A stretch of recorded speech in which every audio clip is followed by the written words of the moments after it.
जैसा कि हमने पढ़ा मूल्यांकन की विधियाँ मतलब इसके 3 पक्ष थे मूल्यांकन के, ज्ञानात्मक, भावात्मक और क्रियात्मक। 3 पक्ष के बारे में कल हमने डिटेल में पढ़ा था, ज्ञानात्मक पक्ष, भावात्मक पक्ष और क्रियात्मक पक्ष। ज्ञानात्मक पक्ष को जानने के लिए हमारे पास 3 मेथड थे, मौखिक परीक्षा, लिखित परीक्षा और प्रायोगिक परीक्षा। मौखिक परीक्षा, लिखित और प्रायोगिक परीक्षा। मौखिक परीक्षा को आप जानते ही हैं, ओरली जो क्लास में टीचर पूछता है करता है वो मौखिक परीक्षा होती है। मौखिक परीक्षा के बाद आती है लिखित परीक्षा। लिखित परीक्षा को 2 भागों में बांटा गया है, वस्तुनिष्ठ प्रश्न और निबंधात्मक प्रश्न। वस्तुनिष्ठ यानी कि आपको पता है ये टाइप जो आती है वो वस्तुनिष्ठ, और निबंधात्मक लघुतरात्मक, अति लघुतरात्मक, निबंधात्मक, ये सब थ्योरेटिकल पोर्शन है।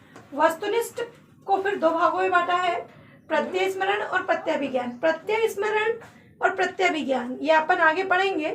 प्रत्यय स्मरण को फिर 2 भागों में बांटा है, सामान्य प्रत्यय स्मरण और रिक्त प्रत्यय स्मरण। सामान्य प्रत्यय स्मरण और रिक्त प्रत्यय स्मरण। प्रत्यभिज्ञान को 4 भागों में बांटा है, सुमेल, बेमेल, बहुविकल्पी, हाँ या ना। जो न्यू टाइप में आते हैं ना, क्रॉस वाले चित्र को देखकर बताएं, बेमेल, बहुविकल्पी, अबसद, हाँ या ना, रिक्त स्थान, कई सारी चीजें हमारी न्यू टाइप में आती है। ये सब प्रत्यभिज्ञान और प्रत्यय स्मरण के ऊपर होती है। निबंधात्मक को आप जानते ही हैं, अति लघुतरात्मक, लघुतरात्मक, निबंधात्मक, जो भी क्वेश्चन हो रहे हैं वो है। फिर आता है भावात्मक पक्ष। इन सब के डिटेल अपन पढ़ेंगे। भावात्मक पक्ष में इन्होंने लिया है IBT, SAT, WAT, TAT और CAT। ये सब चैप्टर जो है हमारे आगे व्यक्तित्व का लेसन जब हम पढ़ेंगे उसके अंदर पूरी चीजें क्लियर डिटेल से पढ़ेंगे।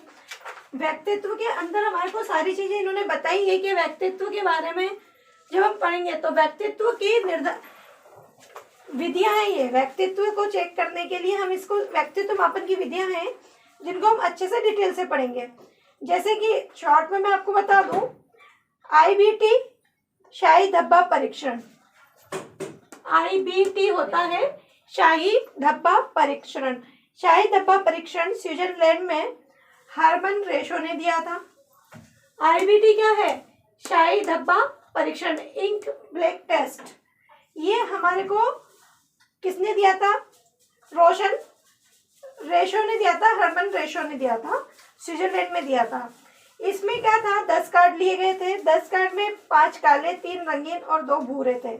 इनके भी मैं डिटेल बता दूंगी थोड़ी सी, बाकी पूरा डिटेल में हम व्यक्तित्व के अंदर पढ़ेंगे इसको। SAT जो था वो वाक्य पूर्ति परीक्षण था, सेंटेंस पूरा कंप्लीट करने वाला था। वाक्य पूर्ति परीक्षण ये क्या है? शाही धब्बा परीक्षण। ये क्या है? वाक्य पूर्ति परीक्षण, जिसको पाइनर टेडवर ने दिया। इसमें 20 से लेके 50 तक के वाक्य होते थे। ठीक है, अब आता है आपका WAT, वाक्य पूर्ति परीक्षण। इसको दिया गाल्टन ने। इसमें 50 से लेके 100 तक के शब्द थे। इसके बाद आता है TAT, प्रौढ़ प्रसंग बोध परीक्षण। प्रौढ़ प्रसंग बोध परीक्षण, इसको मार्गन मूले ने दिया था। इसमें भी आपके 30 कार्ड थे, इसके बारे में भी आगे पढ़ेंगे। CAT, बाल प्रसंग बोध परीक्षण। ये सारी चीजें हमारे व्यक्तित्व मापन की विधियों के अंदर आएगी।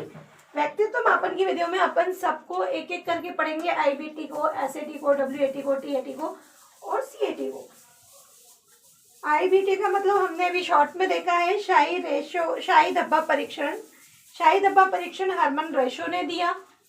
शाही धब्बा परीक्षण हर्मन रेशो ने दिया। SAT वाक्य पूर्ति परीक्षण पाइन व टेंटवर ने दिया, जिसमें 20 से लेके 50 तक के वाक्य थे। WAT शब्द पूर्ति परीक्षण, जिसको गाल्टन ने दिया। 50 से 100 शब्द थे इसमें। TAT प्रौढ़ प्रसंग बोध परीक्षण, जिसको मॉर्गन मूरे ने दिया। इसके अंदर 30 कार्ड थे। CAT बाल प्रसंग बोध परीक्षण, जिसको बेलॉक ने दिया। इसके अंदर आगे पढ़ेंगे, जानवरों के ऊपर चित्र थे और इसके बारे में सारे डिटेल अपन व्यक्तित्व मापन विधि में पढ़ेंगे। व्यक्तित्व मापन विधि में इसके बारे में पढ़ेंगे हम। अब ये जो क्रियात्मक पक्ष है, क्रियात्मक पक्ष में जो इन्होंने दिया हुआ है जीवन इतिहास, मनोविश्लेषण, समाज मिति, जीवन इतिहास, मनोविश्लेषण, समाज मिति, रेटिंग स्केल, समवर्ती आलेख, प्रश्नावली और साक्षात्कार, ये सारी डिटेल व्यक्तित्व मापन विधियों में प्रक्षेपी और अप्रक्षेपी विधि पढ़ेंगे। अप्रक्षेपी विधि और प्रक्षेपी विधि के बारे में चेतन मन और अचेतन मन की विधियां हैं। ये सारी विधियां हमारी व्यक्तित्व के चैप्टर में आएंगी, जिसको हम पूरा डिटेल से पढ़ेंगे। जीवन इतिहास थी आपकी, टाइटमैन ने दी, जीवन इतिहास को टाइटमैन ने दिया। मनोविश्लेषण विधि जो थी हमारी, मनोविश्लेषण विधि के बाद आई हमारी समाज मिति, समाज मिति के बाद है रेटिंग स्केल, समवर्ती, समवर्ती के बाद है प्रश्नावली और साक्षात्कार। समाज मिति मोरेनो ने, रेटिंग स्केल निरीक्षण विधि वॉटसन ने, मतलब ये सारे चैप्टर हम आगे से उसमें क्लियर कर लेंगे जब हम व्यक्तित्व मापन को पढ़ेंगे। एक एक करके सारी विधियां उसके अंदर आएंगी, जिनके बारे में अपन को एक एक करके पढ़ना पड़ेगा। ये तो अभी शॉर्ट में अपन ने मूल्यांकन विधि का फ्लो चार्ट देख लिया है, उसके बारे में आगे पढ़ेंगे। इन विधियों को डिटेल में आगे पढ़ेंगे हम। बस आपको ये याद रखना है, ज्ञानात्मक, भावात्मक और क्रियात्मक पक्ष है। ज्ञानात्मक में क्या है, भावात्मक में क्या है, क्रियात्मक में क्या है। जैसा कि हमने देखा मूल्यांकन की कसौटियां, मूल्यांकन की कसौटियों को हमने दो भागों में बांटा था, तकनीकी कसौटी और व्यवहारिक कसौटी। तकनीकी कसौटी में हमने आगे देखा था अभी वैधता, विश्वसनीयता, वस्तुनिष्ठता, व्यापकता, विभेदितता, मानकता और व्यवहारिकता। 7 पॉइंट थे तकनीकी में, वैधता, विश्वसनीयता, वस्तुनिष्ठता, व्यापकता, विभेदता, मानकता और व्यवहारिकता। इसी तरह व्यवहारिक कसौटी में उद्देश्यता, मितव्ययता, भाषा, सर्वमान्यता, व्यवहारिकता, प्रतिनिधिकता और न्यायोक्ता। अब तकनीकी कसौटी में जो वैधता है उसके बारे में हम देखते हैं। वैधता का मतलब, यदि मेरे सिर दर्द हो रहा है और मैंने यदि सिर दर्द की गोली खा ली और मेरा सिर दर्द बंद हो गया, तो इसका मतलब जो जिस काम की गोली थी उसने उसका असर करा। जो परीक्षण करने के लिए मैंने जो टैबलेट ली थी उसके द्वारा मेरा दर्द बंद हो गया, तो वो क्या है, उसकी वैधता। अर्थात किसी परीक्षण का निर्माण जिस उद्देश्य को ध्यान में रखकर किया जाता है, उद्देश्य को ध्यान में रखकर किया जाता है, यदि वह परीक्षण उस उद्देश्य की पूर्ति करता है तो यह गुण उस परीक्षण की क्या कहलाता है, वैधता। आपने कोई भी टॉपिक लिया, जैसे A for apple, B for baby, आपको बच्चों को अल्फाबेट पढ़ाना है, आपने एक उद्देश्य था कि मुझे ऐसे लेके डी तक बच्चों को लर्न कराना ही कराना है, तो आपका उद्देश्य क्या था, स्टूडेंट को ऐसे डी तक के शब्द आपको समझाना है, तो आपने कुछ ऐसे डायग्राम लिए, कुछ ऐसी तकनीक अपनाई जिससे बच्चा ऐसे लेके डी तक वर्ड को बिना उसके बोलने लग गया, रुके। तो आपका उद्देश्य था, वो उद्देश्य आपने पूरा करा, किसी परीक्षण के द्वारा उस उद्देश्य को आपने पूरा करा, तो वो क्या है, वैधता। किसी परीक्षण का निर्माण मतलब किसी टेस्ट का निर्माण जिस उद्देश्य को ध्यान में रखकर किया जाता है, यदि वह परीक्षण उस उद्देश्य की पूर्ति करता है तो यह गुण उस परीक्षण की क्या कहलाती है, वैधता। एग्जाम्पल जैसे मैंने बताया, सिर दर्द की गोली लेने पर दर्द का बंद होना, दर्द बंद हो गया तो उस टैबलेट की क्या थी, वो वैधता थी। कोई भी परीक्षण आपने किया, कोई भी टेस्ट आपने दिया, जिस उद्देश्य को ध्यान में रखकर क्या, यदि वो उद्देश्य आपका पूर्ण होता है, उस उद्देश्य की पूर्ति यदि होती है, तो वह गुण क्या कहलाएगा, परीक्षण की वैधता। समझ में आ गया। यदि आपने कोई उद्देश्य लिया है उस टेस्ट में, यदि वो उद्देश्य की पूर्ति कर रहा है, तो वह गुण उस परीक्षण की वैधता कहलाती है। क्लियर।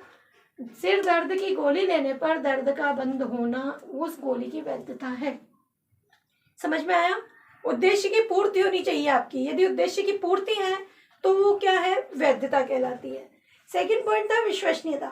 विश्वसनीयता का एक एग्जाम्पल, जैसे बार बार मेरे गणित में 78 नंबर आए, मैंने पहले भी बताया था कि मेरे मैथमेटिक्स में 78, 100 में से 78 नंबर आए। मुझे लग रहा था यार मेरे तो 90 आने थे, 78 कैसे रह गए। मैंने क्या करा, रीचेकिंग के लिए फॉर्म भर दिया, मेरी रीचेकिंग में फिर 78 आ गए। फिर मैंने दोबारा रिवोल्यूशन कराया तो फिर 78 आ गए। बार बार मैं अपने मन को, जिज्ञासा को शांत करने के लिए उसका टेस्ट वापस से दे रही हूँ या वापस से उसका आकलन करवा रही हूँ, लेकिन नंबर मेरे 70-80 आ रहे हैं, उसमें कोई चेंज नहीं आ रहा। तो ये क्या है? विश्वसनीयता।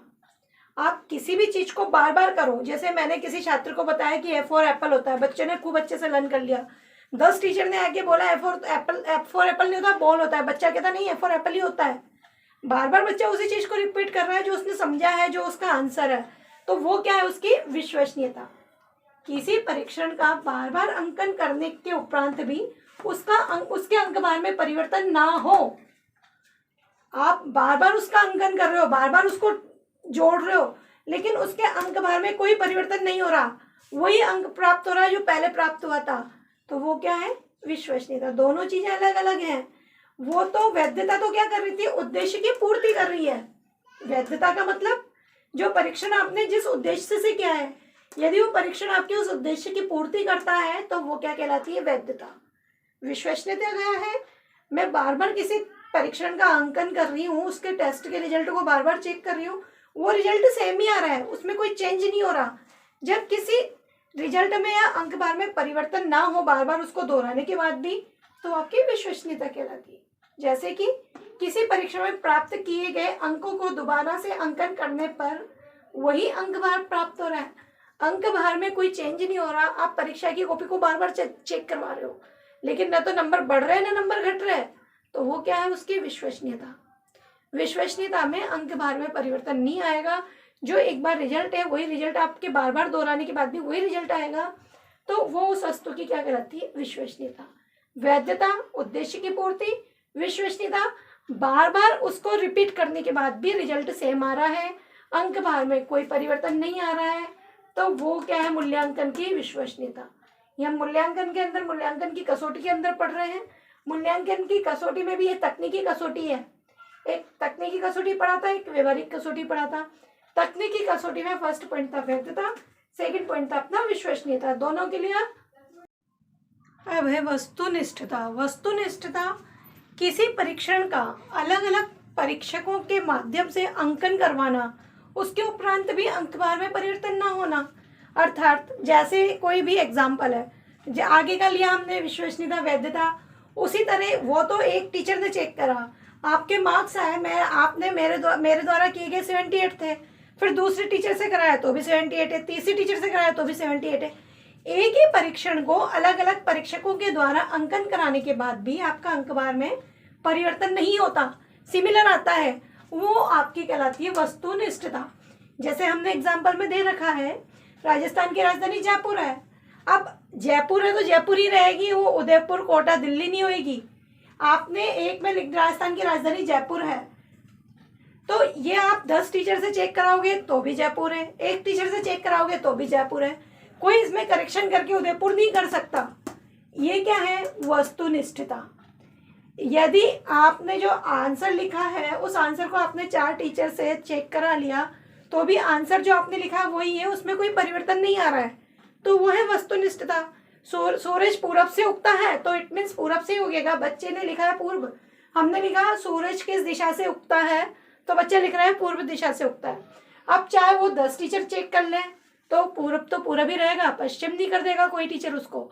तो यदि बच्चे ने लिखा है पूर्व है तो वो 101% राइट है, उसमें कहीं से कहीं तक आप उसके नंबर नहीं काट सकते हो, क्योंकि उसके आंसर में वस्तुनिष्ठता है। तो समझ में आया? किसी भी परीक्षण को अलग अलग परीक्षकों के द्वारा भी अंकन कराने के उपरांत भी अंकभार में परिवर्तन ना हो, जो अंक पहले आए हैं वही 4 टीचर के बाद भी वही अंक आ रहे हैं, तो थी वस्तुनिष्ठता। इसी तरह अभी हमने पढ़ा था विश्वसनीयता। विश्वसनीयता मतलब ये था कि आपने उस कॉपी को बार बार चेक कराया, वहां एक ही टीचर से चेक कराया, उसमें अंकभार में परिवर्तन नहीं हुआ। जैसे मैंने अप्रैल या दिसंबर के मेरी अर्धवार्षिक में मैंने कोई नंबर आए मेरे 70 नंबर, दिसंबर में मेरे 70 नंबर आए, इसी को मैंने जनवरी में भी चेक कराया, इसी कॉपी को मैंने मार्च में भी चेक कराया, मैंने 3-4 बार इस कॉपी को चेक करवा लिया तो भी मेरे 70 ही नंबर हैं, उसमें चेंज नहीं हुआ। वो थी आपकी विश्वसनीयता। समझ में आ रहा है? वो थी आपकी विश्वसनीयता। अंकभार में कोई परिवर्तन नहीं आ रहा, जो था वही था, वो आपके बार बार चेक कराने के बाद भी वही आ रहा था। इसमें क्या है? किसी परीक्षण को अलग अलग परीक्षकों के द्वारा अंकन कराने के बाद भी अंक भार में कोई परिवर्तन नहीं होता, वो आपकी क्या कहलाती है, वस्तुनिष्ठता। जैसे राजस्थान की राजधानी जयपुर है, इसको 4 टीचर चेक करेंगे तो भी राइट करेंगे, इसमें कोई गलत नहीं कर सकता, ये सत्य है, आंसर जयपुर ही आएगा तो जयपुर ही आएगा, वो कहलाती है आपकी वस्तुनिष्ठता। वैधता क्या थी, जो उद्देश्य की पूर्ति को प्राप्त कर रहा था, सिर दर्द हुआ तो सिर दर्द की गोली खाई आपने, सिर दर्द बंद हो गया, तो थी वैधता। विश्वसनीयता क्या थी, आप बार बार दोहरा रहे हो लेकिन रिजल्ट वही आ रहा है, वो थी विश्वसनीयता। वस्तुनिष्ठता क्या है, अलग अलग टीचर उसको चेक कर रहा है तो भी अंक भार सेम आ रहा है, अंक भार में कोई परिवर्तन नहीं आ रहा, वो क्या है आपका वस्तुनिष्ठता।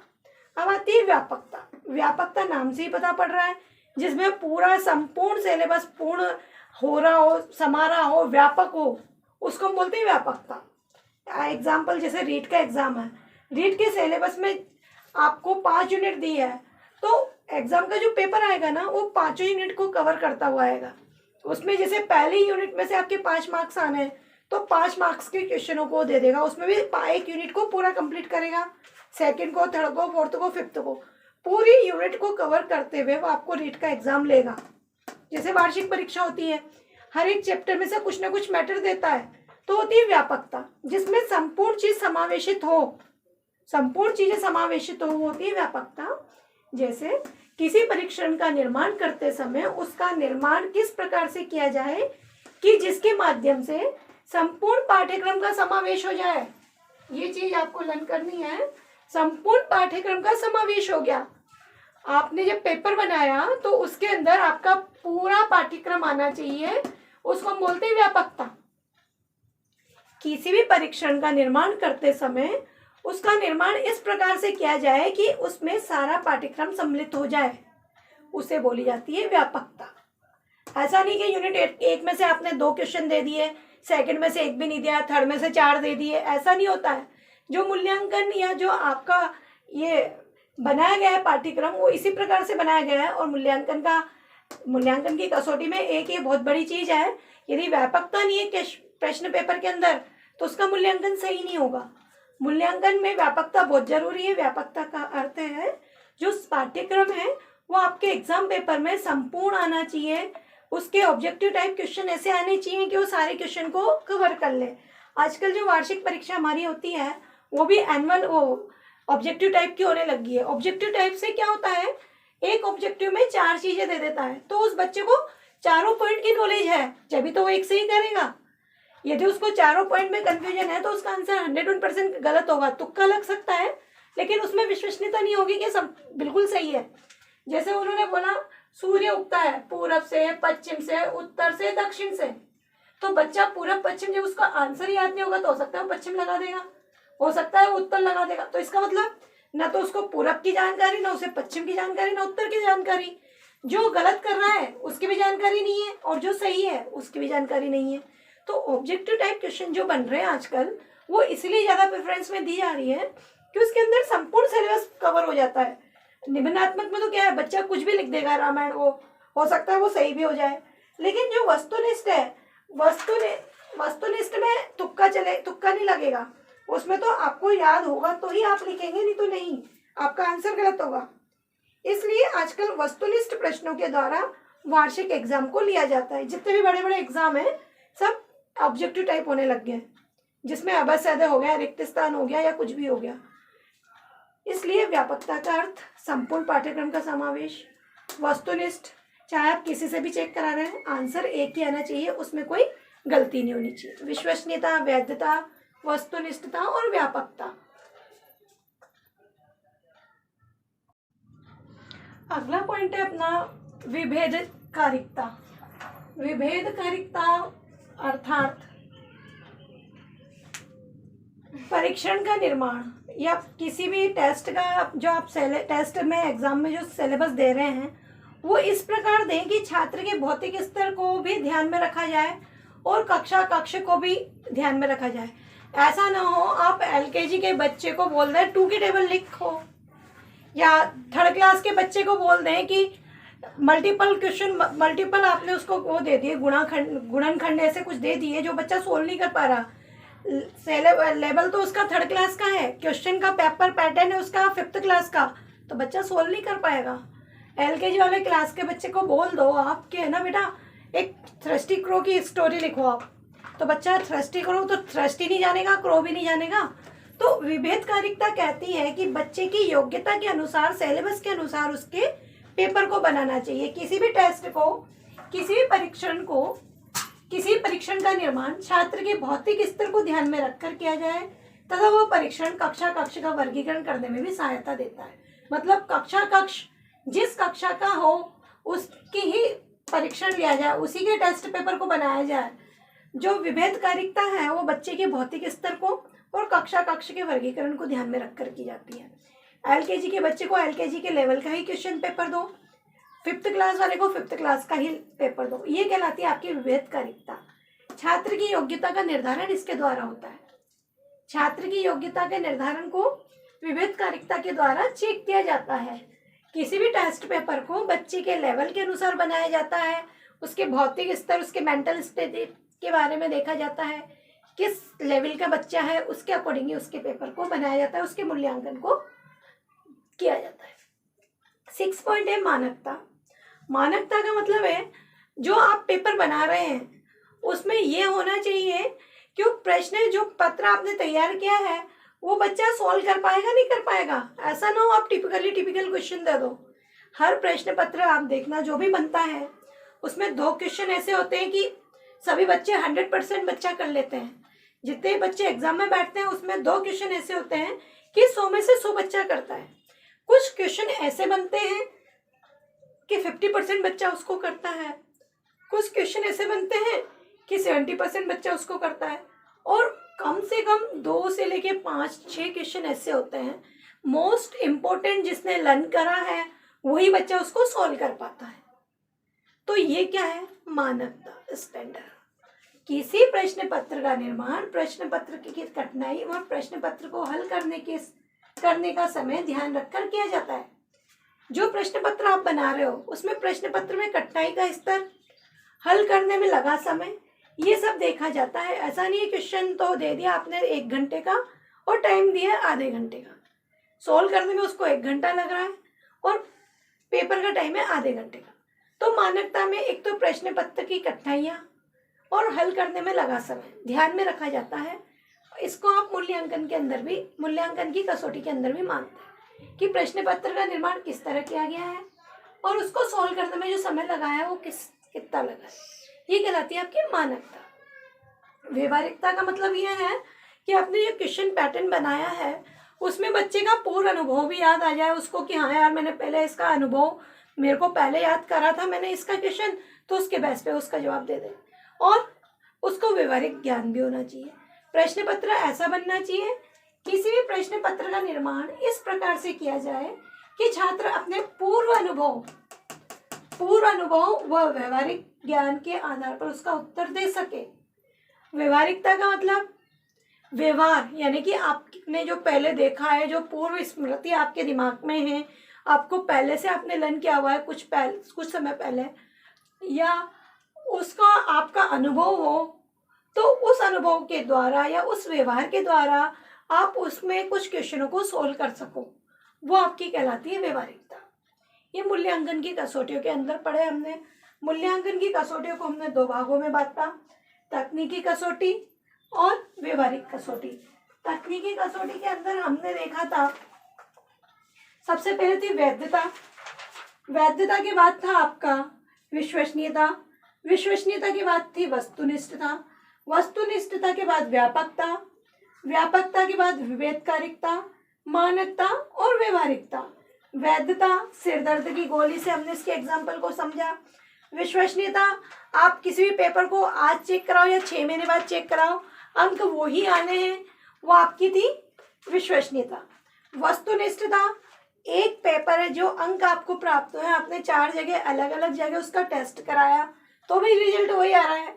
शुगर टेस्ट कराने गई, एक लैब में गई तो मेरा लेवल ये कुछ आया, फिर मेरे को लगा कि यार इसने मेरी सही चेक नहीं करी, मैं शुगर को चेक कराने दूसरे लैब में लेबोरेटरी में चली गई तो भी वही शुगर आ रही है, तीसरे में चली गई तो भी वही आ रहा है। तो जिसका रिजल्ट सेम आ रहा है अलग अलग लैब में जाने के बाद भी, तो वो क्या है? वस्तुनिष्ठता। वो क्या है? वस्तुनिष्ठता। व्यापकता हमने पढ़ा। व्यापकता का मतलब था कि जो प्रश्न पत्र आपका है उसमें आपका संपूर्ण पाठ्यक्रम समावेशित हो गया है, जिसमें पूरा पाठ्यक्रम आपका आ रहा है, उसको हम व्यापकता कहते हैं। जैसे मैंने बोला था कि रेट का जो एग्जाम्पल है वो सब ऑब्जेक्टिव टाइप होता है। ऑब्जेक्टिव टाइप में बच्चा जो जवाब देगा वो कंफर्म वही देगा जो उसको लर्न है। यदि उसको थोड़ा सा भी कंफ्यूजन है तो वो उसका जवाब नहीं देगा, और एक जवाब न देने का मतलब उसको चारों पॉइंट के बारे में नॉलेज नहीं है। तो ये होती है आपकी व्यापकता। विभेदकारिता, बच्चे के भौतिक स्तर को ध्यान में रखें और कक्षा के वर्गीकरण को ध्यान में रखकर जो किया जाता है वो विभेदकारिता है। इससे छात्र की योग्यता का निर्धारण किया जाता है। मानकता, प्रश्न पत्र का निर्माण कठिनाइयों के लेवल पर और उसके हल करने के समय को ध्यान में रखकर किया जाता है। व्यवहारिकता, बच्चे का पूर्व अनुभव और व्यवहार के आधार पर उसको उत्तर दे सके, वो व्यवहारिकता है। ये सारी कसौटियाँ थी आपकी तकनीकी कसौटी। अब हम पढ़ेंगे व्यवहारिक कसौटी। अब हम पढ़ रहे हैं व्यवहारिक कसौटियाँ। व्यवहारिक कसौटी में सबसे पहले है उद्देश्यता। उद्देश्यता, किसी परीक्षण का निर्माण इस प्रकार से किया जाए कि वो उद्देश्य परक हो। मतलब यदि आपने कोई टेस्ट पेपर बनाया है तो उसका उद्देश्य उसमें पूर्ण होना चाहिए। एलकेजी का पेपर है तो एलकेजी के बच्चे के लेवल का वो होना चाहिए। उद्देश्य परक टेस्ट पेपर का निर्माण करना उद्देश्यता कहलाता है। सेकंड है मितव्ययता, जो टेस्ट आप तैयार कर रहे हैं उसमें कम से कम पैसा खर्च हो। मितव्ययता, खर्चा कम। वह परीक्षण जिसका निर्माण कम से कम व्यय पर हो जाए उसे हम बोलते हैं मितव्ययता। भाषा, जो टेस्ट पेपर आप बना रहे हैं उसकी भाषा सरल और सहज होनी चाहिए। टिपिकल लैंग्वेज का यूज ना हो कि बच्चा समझ ही नहीं पाए कि क्वेश्चन में पूछा क्या है। भाषा उसकी सरल और सहज होनी चाहिए। उद्देश्यता, उद्देश्यता का मतलब फर्स्ट उद्देश्यता, परीक्षण का निर्माण जिस लिए किया गया है उसका उद्देश्य उस परीक्षा में आना चाहिए। मितव्ययता, कम से कम व्यय हो। भाषा सरल और सहज होनी चाहिए। सर्वमान्यता, जो परीक्षण टेस्ट पेपर आपने बनाया है वो सब जगह व्यवहारिक रूप से लागू हो। ऐसा ना हो कि आपने यहाँ पर पेपर बनाया और दूसरी जगह ले जाओ तो उसको लागू ना करें। ऐसा पेपर बनना चाहिए जो सब जगह बराबर हो, एक जैसा हो। परीक्षण का निर्माण इस प्रकार से किया जाए कि उससे व्यवहारिक रूप से कहीं पर भी लागू किया जा सके। ऐसा नहीं कि ओनली हो तो आपके ही स्कूल में लागू हो, वो सभी गवर्नमेंट स्कूल में उस स्टैंडर्ड पर लागू होना चाहिए। व्यवहारिक कसौटियों में हमने पढ़ लिया उद्देश्यता, मितव्ययता, भाषा, सर्वमान्यता। ठीक है। अब है व्यवहारिकता। व्यवहारिकता का मतलब जो आप प्रश्न पेपर बना रहे हैं, जो टेस्ट आप बना रहे हैं, परीक्षण जो आप निर्माण कर रहे हैं, उसके निर्माण में व्यवहारिक ज्ञान का भी ध्यान रखना चाहिए कि बच्चे को उसका व्यवहारिक ज्ञान है नहीं है। ओनली रटी रटाई भाषा नहीं होनी चाहिए, बुक्स की भाषा नहीं होनी चाहिए, उसमें उसके व्यवहारिक ज्ञान की नॉलेज को भी शामिल करना चाहिए। टेस्ट ऐसा हो जिसमें छात्र का व्यवहारिक ज्ञान का भी ज्ञान प्राप्त हो, उसे हम बोलते हैं व्यवहारिकता। परीक्षण का निर्माण व्यवहारिक ज्ञान के आधार पर भी किया जाना चाहिए, उसमें छात्र की व्यवहारिक नॉलेज को भी शामिल किया जाना चाहिए, उसको हम बोलते हैं व्यवहारिकता। नेक्स्ट है प्रतिनिधित्वता। प्रतिनिधित्वता का मतलब ये है कि जो टेस्ट आप तैयार कर रहे हैं उसको इस उद्देश्य पर ध्यान रखकर करें कि बच्चा उस उद्देश्य का प्रतिनिधित्व कर रहा है या नहीं कर रहा है, बच्चा उसको समझ रहा है नहीं समझ रहा है। परीक्षण का निर्माण जिस उद्देश्य को ध्यान में रखकर किया गया है वह प्रत्येक उद्देश्य का प्रतिनिधित्व करने वाला होना चाहिए। अर्थात जो आपने टेस्ट परीक्षण किया है या परीक्षण पेपर जो तैयार किया है उसमें उद्देश्य को ध्यान में रखें कि बच्चा उस प्रत्येक उद्देश्य को प्रतिनिधित्व कर पा रहा है या नहीं कर पा रहा है, उसको सोल्व कर पा रहा है नहीं कर पा रहा है, उसके अर्थ को समझ पा रहा है नहीं समझ पा रहा है। ऐसा नहीं है मैंने पेपर बना लिया लेकिन बच्चे को उस पेपर का उद्देश्य नहीं पता पड़ रहा, उसका वो प्रतिनिधित्व ही नहीं कर पा रहा, तो मेरा पेपर बेकार है। ये मूल्यांकन की कसौटियों के अंदर महत्व रखता है कि जिस उद्देश्य के द्वारा अपन ने पेपर बनाया है, जो परीक्षण निर्माण किया है, वो छात्र उसका प्रतिनिधित्व करने वाला होना चाहिए। न्याय मुक्तता, अर्थ जैसे नाम से ही पता पड़ रहा है, परीक्षण के माध्यम से छात्र की वास्तविक स्थिति का आकलन निर्धारण किया जाना चाहिए कि ये जो बच्चे ने क्वेश्चन पेपर सोल्व किया है वो छात्र की वास्तविक स्थिति के आधार पर होना चाहिए। ऐसा नहीं है कि बच्चा पढ़ा कुछ है लिख कुछ हो रहा है। परीक्षण के माध्यम से छात्र की वास्तविक स्थिति का आकलन या निर्धारण किया जा सके उसे हम बोलते हैं न्याय मुक्तता। जिस टेस्ट के द्वारा बच्चे की ओरिजिनल स्थिति या उसकी मेंटल स्थिति का वास्तविक पता पड़ेगा या निर्धारण किया जा सकेगा उसको बोलेंगे हम न्याय मुक्तता। हमने देखा मूल्यांकन की 2 कसौटियाँ थी, तकनीकी कसौटी और व्यवहारिक कसौटी। तकनीकी कसौटी के अंदर ने हमने देखा वैधता, विश्वसनीयता, वस्तुनिष्ठता, व्यापकता, विभेदकारिता, मानकता और व्यवहारिकता। ये जो 7 पॉइंट हैं उसके बारे में हमने देखा। सेकंड कसौटी थी व्यवहारिक कसौटी। व्यवहारिक कसौटी में पहले था उद्देश्यता, मितव्ययता, भाषा, सर्वमान्यता, व्यवहारिकता, प्रतिनिधित्वता और न्यायोक्ता। ठीक है, ये हमारी कसौटियाँ कंप्लीट हुई। इसके आगे हम पढ़ेंगे मूल्यांकन के प्रकार। बहुत सारी चीज़ें हैं मूल्यांकन के बारे में, उसकी आगे की क्लास में उसकी क्लास लेंगे। Thank you. आप चाहें तो स्क्रीनशॉट ले लें और कोई भी प्रॉब्लम है तो आप प्लीज़ कमेंट्स में दें कि मुझे और क्या इसमें देना चाहिए जिससे आपको इजी लैंग्वेज में समझ में आए।